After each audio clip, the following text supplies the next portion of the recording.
Have you ever been kicked out of a public place just because someone thought they owned it? Unfortunately for her, I'm the mayor of this city. I just wanted to sit and read on a park bench, but a woman wouldn't accept that, and she ended up learning a lesson she would never forget. What do you think about this? Have you ever encountered a Karen in real life? Comment below. I'm Daniel Carter, the mayor of this city, but truthfully, I don't like to show off. I enjoy sitting on the white painted wooden bench under the shade of a tree, with my favorite book in hand. My eyes stop on the pages, but my mind can't help but be captivated by the peaceful beauty of the park. It's here that I can connect with the people, listen to their stories, and feel the rhythm of the city. The elderly, children, families, all of them find peace in moments like this.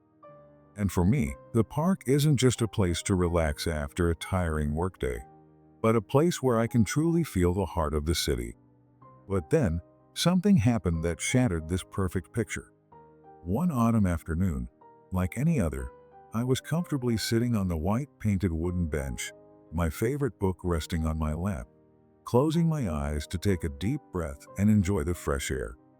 A light breeze swept through, carrying the scent of fallen maple leaves, gently brushing my hair.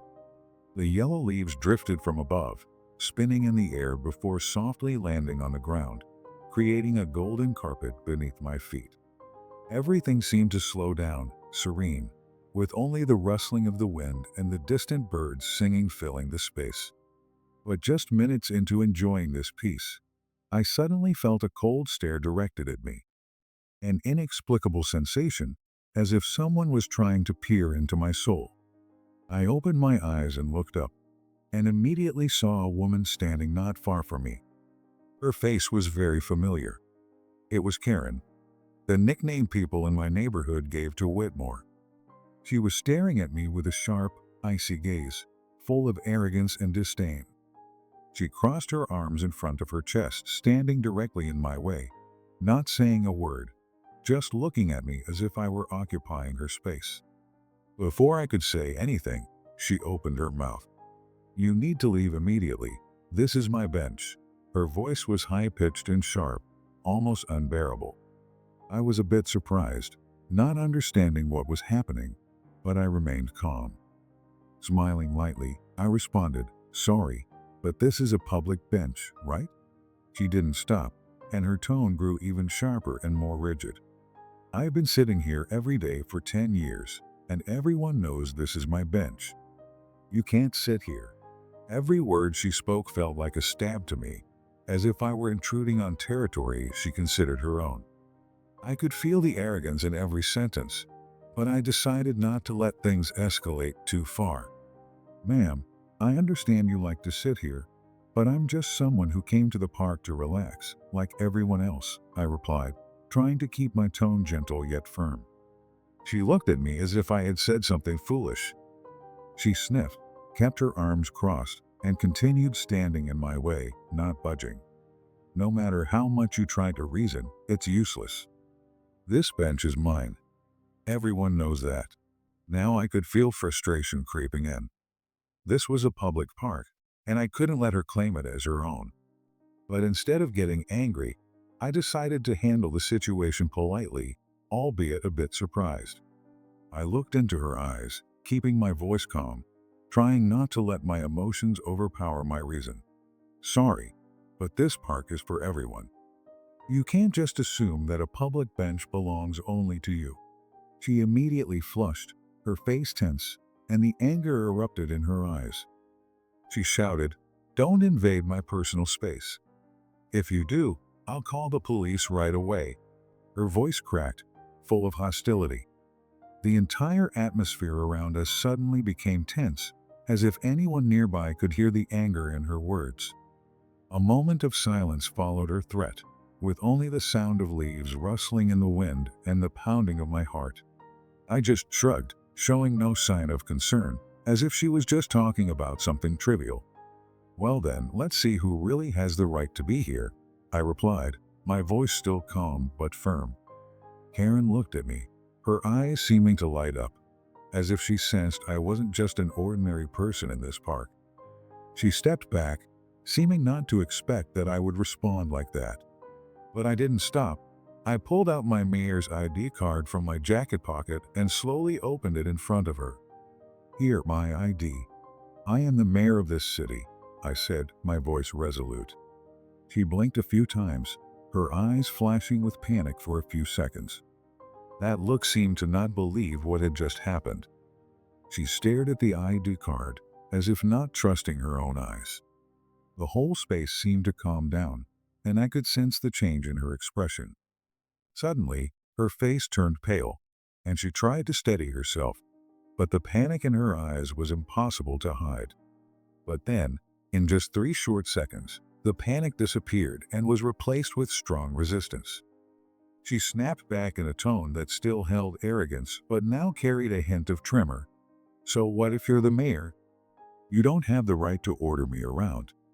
I won't let you do anything to me."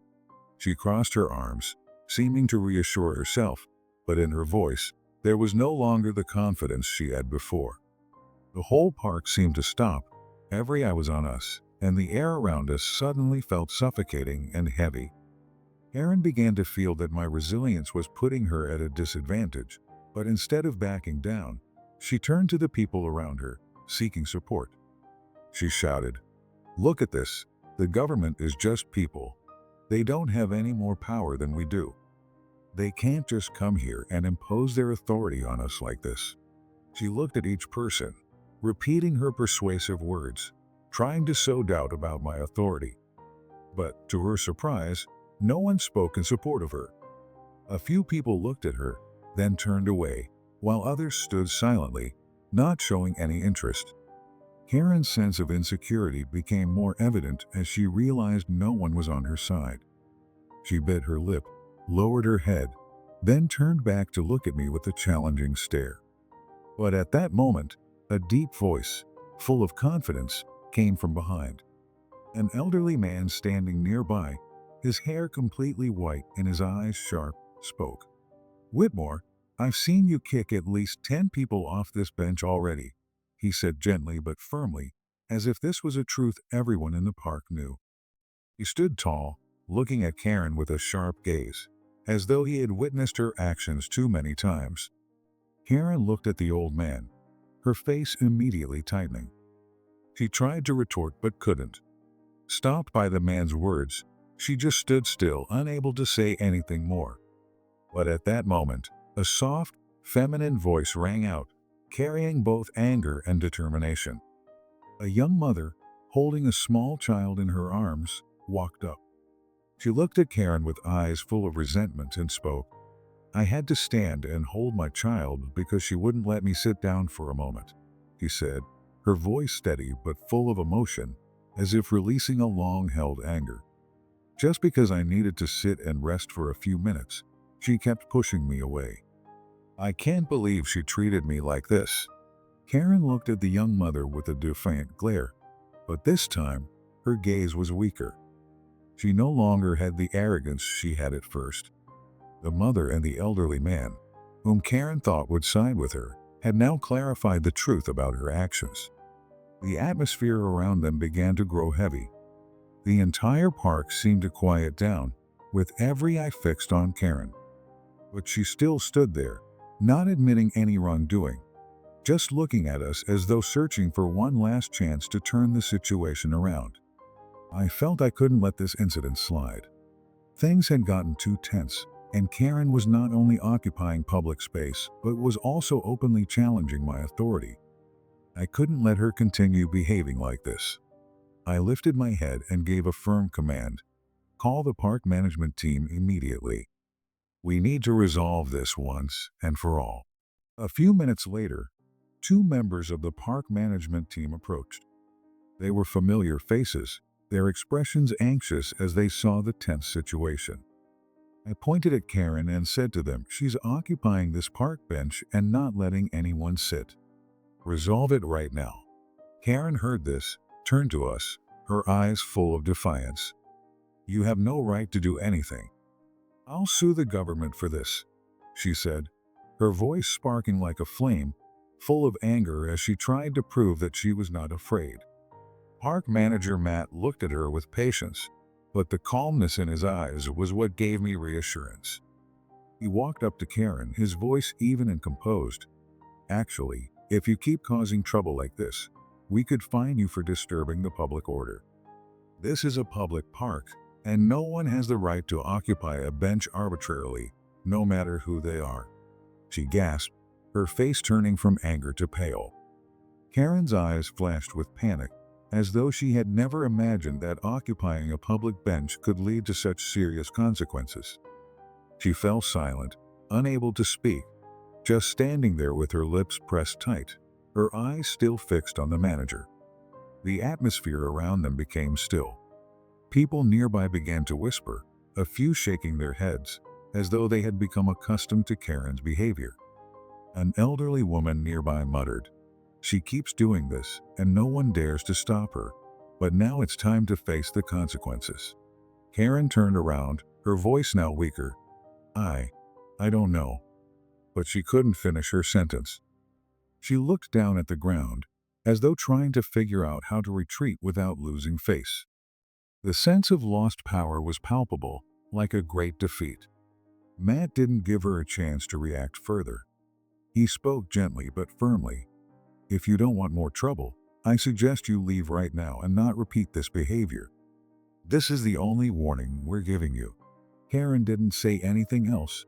Her face seemed crushed under a huge pressure. She turned away, walking off with a slumped posture, never once looking back at us. The people around seemed to breathe a sigh of relief, and the tension in the air seemed to break, making way for the return of peace. A week after the tense incident, I decided I wouldn't let this pass by without leaving an impression. I couldn't let Karen's unreasonable behavior affect the respect for public rights. I wanted to turn this event into a strong message, a reminder that this park and all other public spaces belong to everyone. Therefore, I organized a small ceremony at the park on a cool autumn afternoon, inviting the people in the area to join. The atmosphere was fresh and lively, with no more of the tension from the previous days. I stood in the middle of the park, next to the wooden bench that Karen had once claimed as if it were her own, and within minutes, I saw many people from the city gathering around, curious and excited. "Hello, everyone," I spoke, my voice gentle but confident. "Today, we will witness a small change, but one that holds great significance. This park belongs to all of us. No one has the right to monopolize it for personal reasons. Therefore, I have decided to put a new nameplate on this bench." With a simple gesture, I pulled off the covering cloth, revealing the new nameplate with shining gold letters. "Community Bench. Everyone has the right to sit." A round of applause echoed, and then the people around me began clapping along. The faces that had once been tense were now smiling, their eyes filled with satisfaction. Some people even spoke up. "This is wonderful. Finally, we have a real community space." Or "Thank you, Mayor, for protecting all of our rights." The scene was magnificent. The sound of applause, smiles, and words of praise spread like a wave throughout the park, making the atmosphere feel warmer than ever. This was not just a personal victory, but a victory for the community, a victory for unity and a shared sense of rights. As for Karen, she had completely disappeared from this park. For the week following that event, no one saw her again, as if she had realized that this space no longer had room for her selfish claim. Though I don't know where she went, I hope she learned a valuable lesson, that no one can take over public property without facing resistance from the community. So, today I want to remind everyone, the park, the sidewalks, the public spaces, these are common assets for all of us. Don't let anyone turn them into their personal property, because they are where we can enjoy life, share precious moments with each other. Have you ever encountered someone like Karen? Do you have any stories you'd like to share about similar situations? Leave your story in the comments. And don't forget to like, comment, and subscribe to the Crazy Neighbor Drama channel to catch more exciting drama stories.